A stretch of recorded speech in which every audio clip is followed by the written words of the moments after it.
전하, 국가의 안녕과 백성의 안위를 지키기 위해 제를 올리는 소격사를 혁파하시면 아니 되옵니다. 전하, 유교의 나라에서 귀신을 믿는 소격사를 어찌 그냥 두고 보실 수 있으십니까? 부디 소격사를 격파해 주시옵소서. 조선시대 직언의 1인자 조광조.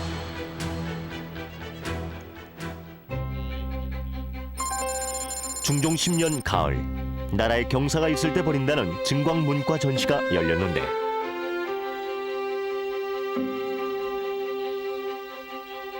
수많은 응시자 중 특별히 주목할 만한 한 사람이 있었으니 당시 종육품의 조지서 사지로 이미 관직에 몸담고 있으면서 다시 전시에 응한 조광조였다.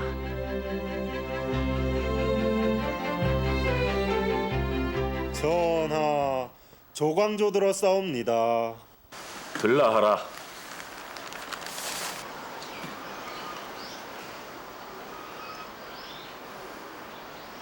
그댄 종육품의 조지서 사지가 아니오.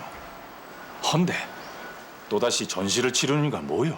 제가 조지서 사지가 된 것은 혼자 힘으로 이룬 것이 아니라 떳떳지 못하다 생각이 돼 다시 전시에 임하게 되었사옵니다. 이조판서 안당과 성균관 200여 명의 청거로 벼슬길에 오른 것이 부끄럽다 하여 다시 과거에 응한 조광조. 중종은 그런 조광조를 총애하게 되었고 강직함을 살펴 홍문관의 대관으로 발탁하게 된다. 증조부, 조부, 부친까지 문제 없으시고 자네 서경도 통과세. 고맙습니다. 다른 관료들보다 더욱 엄격한 서경을 거쳐야 하는 대관은 가족의 이력은 물론 반역죄, 횡령죄를 범했거나 서울 출신인 경우에도 절대 될 수가 없을 만큼 선발 조건 또한 까다로웠다. 그러나 대관으로 뽑힌 후엔 높은 위세와 권위를 제도적으로 보장받았는데 그 예는 관료들끼리 마주칠 경우 인사법도만 보아도 알 수 있다. 안녕들 하십니까? 대관도 안녕하시오. 최아무리 대간이라도 정팔품이거늘 정이품도 같이 할애를 하라니 거참 마음에 안 드는 법이로고. 우참찬, 같이 가시게. 조선시대에는 관리가 서로 마주칠 경우 상관은 할애를 받아도 답례치 않도록 되어 있었다. 허나 대간의 인사는 당상관일지라도 정중히 받고 답해 주어야 한다고 경국대전에 명시돼 있으니 조선시대 직언하는 대간을 얼마만큼 중시했는지 알 수 있는 대목이다. 중종 12년 지방의 천재지변이 끊이질 않아 중종은 고심하였고 그 원인과 대책을 찾기 위해 대신들을 불러 모아 직언하라 명했는데 이렇듯 조선시대 임금들은 위기의 순간 직언을 구했다.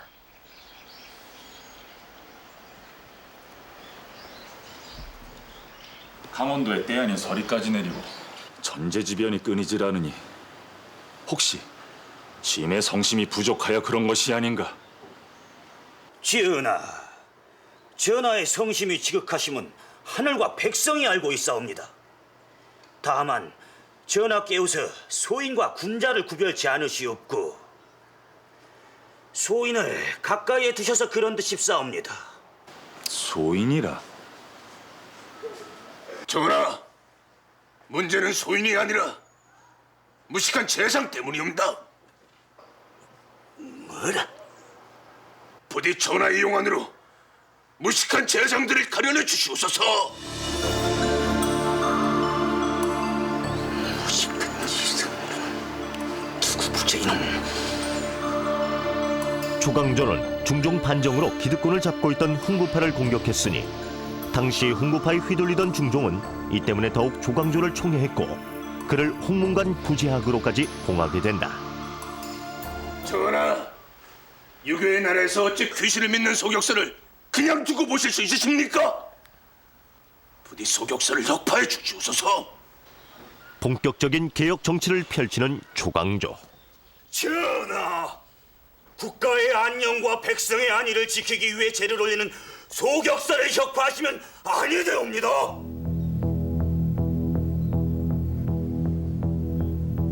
당시 조선은 성약을 바탕으로 두었음에도 도가 사상을 바탕으로 한 소격서에서 제를 올리는 것을 허락했으니 조광조는 이를 비판한 것이다.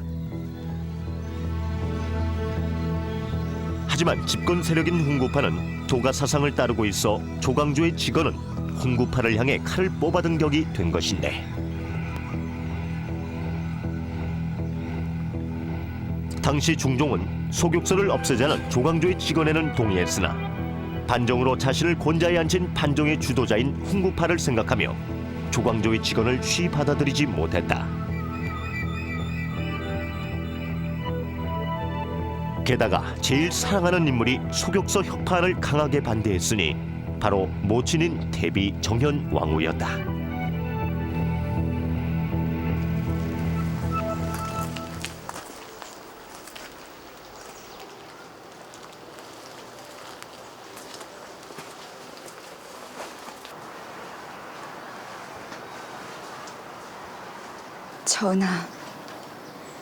전하를 위해 늘상 소격서를 찾고 제를 올리시는 분이 대비마마이시옵니다. 허니 소격서를 혁파하심은 대비마마께 불효를 저지른 것과 같사옵니다. 내 어찌 그것을 모르겠소. 하면 어찌하여 이리 고민하시옵니까?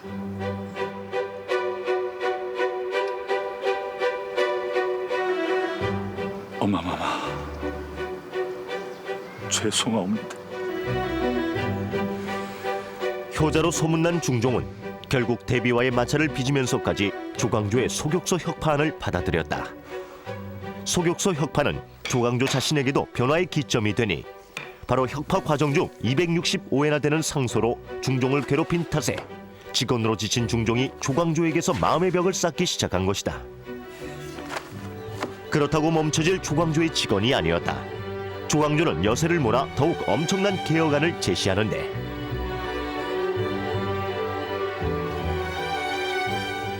나라가 잘 되려면은 공신들이 탐하는 이익의 근원을 막아야 합니다. 그러려면은 105명이나 되는 반정 공신들 중 2등 공신 이하 76명의 훈장을 삭제해야 합니다. 맞습니다. 이윤 삭제는 반드시 이루어져야 됩니다. 그래야지요. 그래야 나라가 살 것이요. 미훈 삭제. 반정 공신 중 76명이나 되는 이의 훈장을 삭제한다면 국가적으로는 이익이나 훈구파의 입장에선 정파의 몰락과도 같은 것. 하지만 이 또한 옳은 일이기에 정조는 다시 한번 조광조의 직언을 받아들여 훈구파가 목숨 걸고 반대하는 위훈 삭제를 단행한다.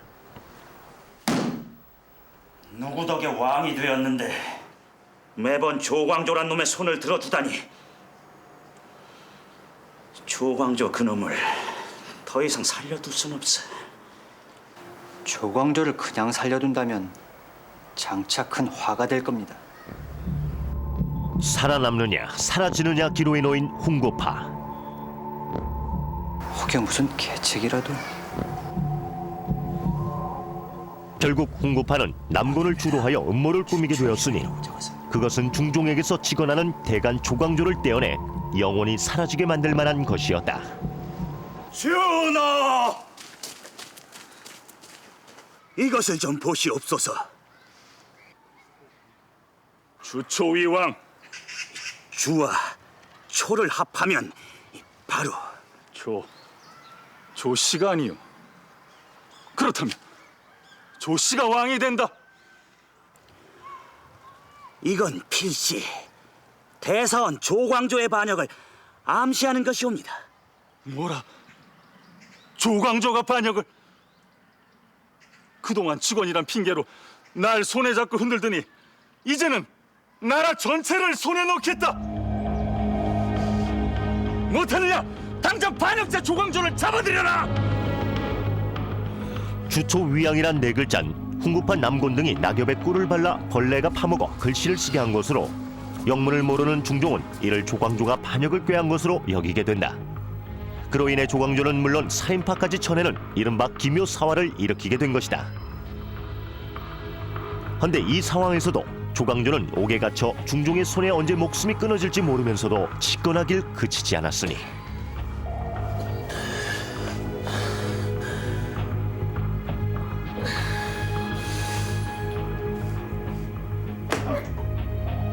급기야 피로 물들인 저고리에 상소를 써 중종에게 올리게 된다.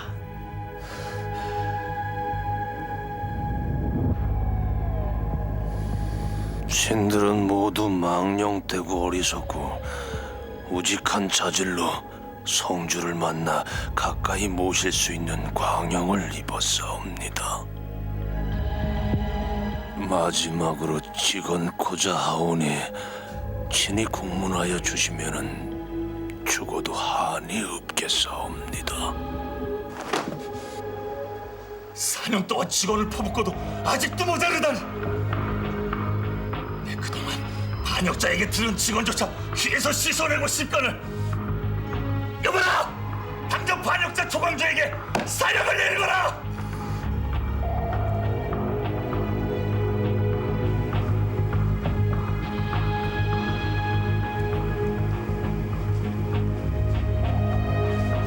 죄인 조광조에게 사약을 내리노라.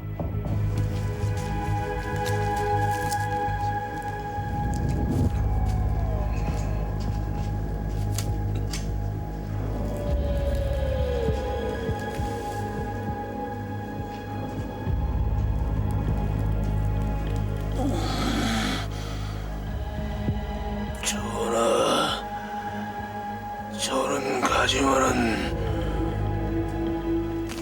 직원으로부터 귀를 막지는 말아주시옵소서.